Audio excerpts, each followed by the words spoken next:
धडा 6. सागर जलाचे गुणधर्म. स्वाध्याय.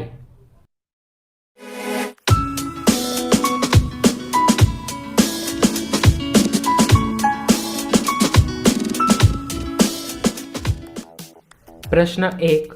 खालील वैशिष्ट्यांवरून त्या त्या प्रदेशातील सागर जल क्षारता ओळखा व योग्य त्या चौकटीत बरोबर खूण करा. अ. तिरपी सूर्यकिरणे, वितळणारे बर्फ, क्षारता कमी. आ. अधिक काळ ढगाळलेले आकाश, वर्षभर पर्जन्य, क्षारता मध्यम. ई. बहुतेक दिवस निरभ्र आकाश, लंबरूप सूर्यकिरणे, क्षारता जास्त. ई. गोड्या पाण्याचा पुरवठा कमी, सभोवती वाळवंटी प्रदेश, क्षारता जास्त. उ. तापमान कमी, नदी जलाचा मुबलक पुरवठा, क्षारता कमी. उ. खंडांतर्गत स्थान, सभोवती वाळवंट, कमी पर्जन्य, क्षारता जास्त. प्रश्न 2. कारणे लिहा. अ. बाल्टिक या भूवेष्टीत समुद्राची क्षारता कमी आढळते. उत्तर. कारण बाल्टिक समुद्र हा उत्तर अटलांटिक महासागराचा भाग असून तो युरोपच्या उत्तरेस समशीतोष्ण कटिबंधात आहे. तसे पाहिले तर भूवेष्टीत समुद्राची क्षारता जास्त असते, पण बाल्टिक समुद्रावर अटलांटिक महासागरातील प्रवाहांचा फारसा प्रभाव पडत नाही. कमी तापमान, कमी बाष्पीभवन आणि वितळणाऱ्या बर्फापासून होणारा गोड्या पाण्याचा पुरवठा या सर्व कारणांमुळे बाल्टिक समुद्र भूवेष्टीत असूनही त्याची क्षारता कमी आहे. आ. तांबड्या समुद्राच्या दक्षिणेस कमी तर उत्तरेस जास्त क्षारता आढळते. उत्तर. कारण ईशान्य आफ्रिका आणि अरेबियाचे द्वीपकल्प यांमध्ये असलेला तांबडा समुद्र हा एक अत्यंत चिंचोळा लांब समुद्र आहे. या समुद्राचे दक्षिण टोक हिंदी महासागरात असून उत्तरेकडील भाग हा भूवेष्टीत आहे. त्यामुळे हिंदी महासागरातील सागर प्रवाहांचा प्रत्यक्ष प्रभाव तांबड्या समुद्राच्या दक्षिणेस पडतो आणि त्या प्रवाहान झाल्याने परिणामी क्षारता कमी आढळते. उत्तरेकडील भाग मात्र सहारा वाळवंटाच्या आणि अरेबियाच्या वाळवंटाच्या जवळ असल्याने जास्त तापमान, जास्त बाष्पीभवन होते आणि त्यामुळे तेथील क्षारता जास्त आढळते. ई. समान अक्षवृत्तावरील महासागरात क्षारता सारखीच आढळत नाही. उत्तर.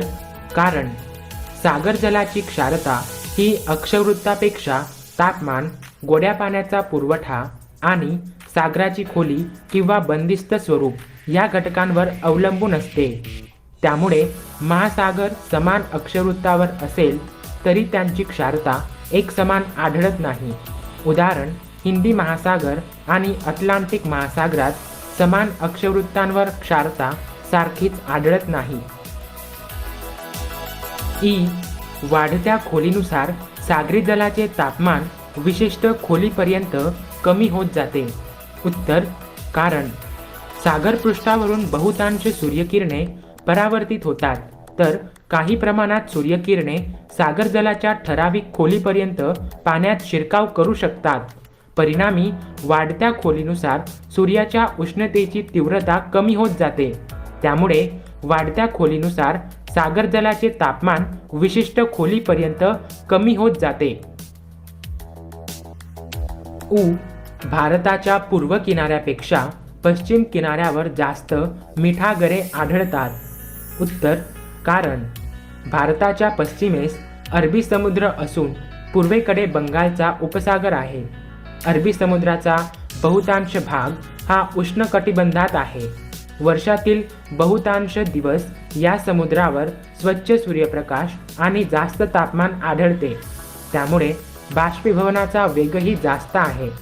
भारतातील केवळ नर्मदा व तापी या दोनच नद्या अरबी समुद्रास गोड्या पाण्याचा पुरवठा करतात, जो तुलनेने कमी आहे.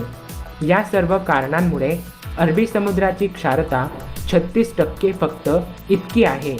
या तुलनेत बंगालचा उपसागरही जरी उष्णकटिबंधात असला तरी तो 3 बाजूंनी जमिनीने वेढला आहे. या उपसागरावरील आकाश वर्षातील बहुतांश दिवस ढगाळ असते. या उपसागरात निर्माण होणाऱ्या चक्रीवादळांची संख्या ही अरबी समुद्रावरील चक्रीवादळांपेक्षा जास्त आहे. त्याशिवाय भारताच्या सर्व प्रमुख नद्या गंगा, महानदी, गोदावरी, कृष्णा, कावेरी, बांगलादेशची प्रमुख नदी मेघना या नद्या बंगालच्या उपसागरास गोड्या पाण्याचा खूप मोठ्या प्रमाणावर पुरवठा करतात. या सर्व कारणांमुळे बंगालच्या उपसागराची क्षारता 32% फक्त, म्हणजे अरबी समुद्रापेक्षा 4% फक्त याने कमी आहे. मिठागरांना पोषक अशी परिस्थिती, जास्त क्षारता व उष्णता भारताच्या पश्चिम किनाऱ्यावर असल्याने पूर्व किनाऱ्यापेक्षा भारताच्या पश्चिम किनाऱ्यावर मिठागरे जास्त आहेत. मध्य अक्षवृत्तीय पट्ट्यांमध्ये सागरजलाच्या क्षारतेत वाढ झालेली दिसते. उत्तर 25° ते 35° अक्षवृत्त्या दरम्यानचा प्रदेश म्हणजे अक्षवृत्तीय पट्टा होय. या पट्ट्यांत पर्जन्यमानाचे प्रमाण कमी असते. तसेच नद्यांद्वारे होणारा गोड्या पाण्याचा पुरवठाही कमी असतो. जगातील प्रमुख वाळवंटी प्रदेशही याच पट्ट्यात असल्याने त्याच्या आसपासच्या समुद्रात बाष्पीभवनाची गती जास्त असते.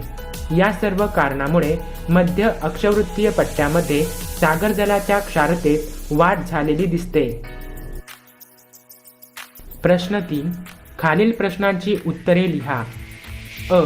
सागरजल क्षारतेच्या भिन्नतेवर परिणाम करणारे घटक कोणते?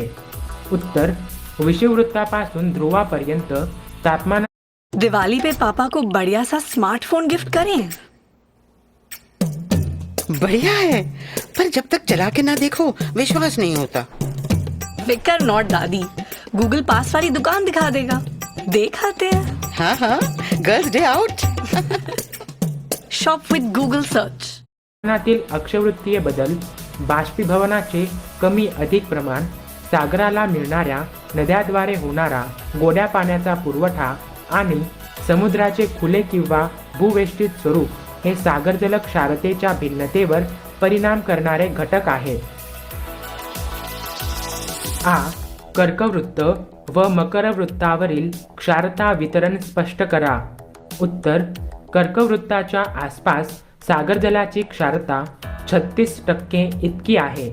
जास्त तापमान, बाष्पीभवनाचा जास्त वेग आणि समुद्रांचे भूवेष्टित स्वरूप यांमुळे सागरी प्रवाहास असणारे अडथळे या कारणांमुळे इथे क्षारता मकरवृत्तापेक्षा जास्त आढळते.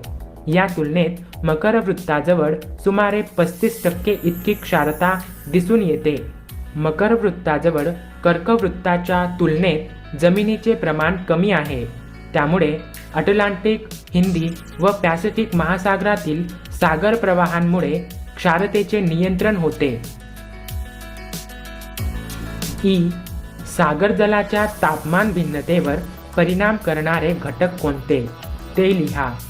उत्तर सागरजलाच्या पृष्ठीय तापमानावर सागराचे अक्षवृत्तीय स्थान, सागरी प्रवाह, चक्रीवादळे, पर्जन्यमान, सागरी लाटा, सागरजल क्षारता, प्रदूषण, अभिसरण प्रवाह, ऋतू हे घटक परिणाम करतात. सागरपृष्ठावरून सूर्यकिरणांचे परिवर्तन आणि एका ठराविक खोलीपर्यंत पोहोचू शकणारे कमी तीव्रतेचे सूर्यकिरण हे घटक देखील सागरजलाच्या तापमान भिन्नतेवर परिणाम करतात. खोलीनुसार सागरजलाच्या तापमानात होणारा बदल स्पष्ट करा. उत्तर सागरजलाच्या पृष्ठीय तापमानाच्या तुलनेत खोलीनुसार होणारा बदल वैशिष्ट्यपूर्ण आहे. समुद्र सपाटीपासून खोल जावे तसतसे तापमान कमी होते. मात्र तापमान कमी होण्याचे प्रमाण सर्वत्र सारखे नसते. खोलीनुसार तापमान पडणारा फरक हा विषुववृत्ताजवळ सर्वाधिक असतो. विषुववृत्ताजवळ सागरजलाचे पृष्ठीय तापमान 18° असते.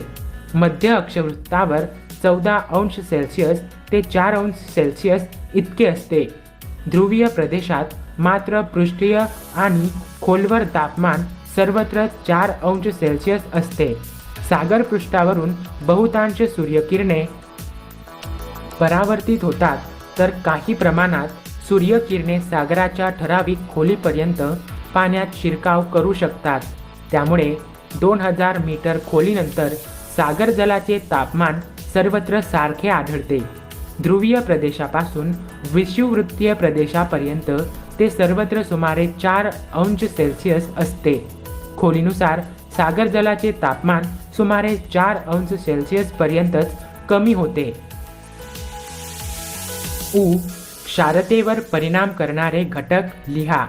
उत्तर: तापमान आणि बाष्पीभवनाचा वेग, सागराला मिळणाऱ्या नद्यांद्वारे होणारा गोड्या पाण्याचा पुरवठा आणि समुद्राचे खुले किंवा भूवेष्टित स्वरूप हे घटक सागर जलाच्या क्षारतेवर परिणाम करतात. तापमान जास्त असल्यास बाष्पीभवनाचा वेग जास्त असतो, त्यामुळे क्षारता वाढते. उदाहरण: उष्णकटिबंधीय सागरांची क्षारता.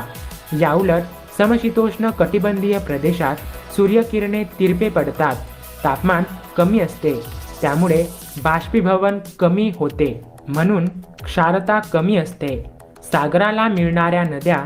उदाहरण: बंगालचा उपसागर आणि वितळणारे बर्फ. उदाहरण: अटलांटिक महासागर येथे गोड्या पाण्याचा पुरवठा झाल्याने क्षारता कमी असते. खुल्या समुद्रात सागर प्रवाहांमुळे क्षारतेचे नियंत्रण होते. याउलट भूवेष्टित सागरात सागर प्रवाहांत अडथळे आल्यामुळे क्षारता वाढते. उदाहरण: भूमध्य समुद्र. प्रश्न 4. पुढील गोष्टींवर तापमानाचा काय परिणाम होतो ते स्पष्ट करा. अ. सागरी जलाची घनता. उत्तर: सागर जलाचे तापमान कमी झाल्यास पाण्याची घनता वाढते. म्हणजे थंड पाण्याची घनता जास्त तर उष्ण पाण्याची घनता कमी असते. याचाच अर्थ विषुववृत्ताजवळ सागर जलाची भूपृष्ठीय घनता ही कमी तर ध्रुवीय प्रदेशात जास्त असते. मात्र एका विशिष्ट खोलीनंतर सागर जलाचे तापमान सर्वत्र सारखे असल्याने घनता ही सारखी असते. मात्र पृष्ठीय सागर जलाचे तापमान विषुववृत्तापासून ध्रुवांकडे कमी कमी होत जाते व पर्यायाने घनता वाढत जाते. घनतेतील या भिन्नतेमुळे सागरी प्रवाहांची निर्मिती होते. आ. सागर जलाची क्षारता. उत्तर: तापमान जास्त असल्यास बाष्पीभवनाचा वेग जास्त असतो, त्यामुळे क्षारता वाढते. म्हणूनच उष्ण कटिबंधात सागराची क्षारता जास्त असते. याउलट समशीतोष्ण कटिबंधात तसेच ध्रुवीय प्रदेशात तापमान कमी असते, त्यामुळे बाष्पीभवनही कमी होते, म्हणून क्षारता कमी असते. थोडक्यात विषुववृत्ताकडून ध्रुवाकडे सागर जलाचे पृष्ठीय तापमान कमी कमी होत जाते, म्हणून क्षारताही कमी होत जाते.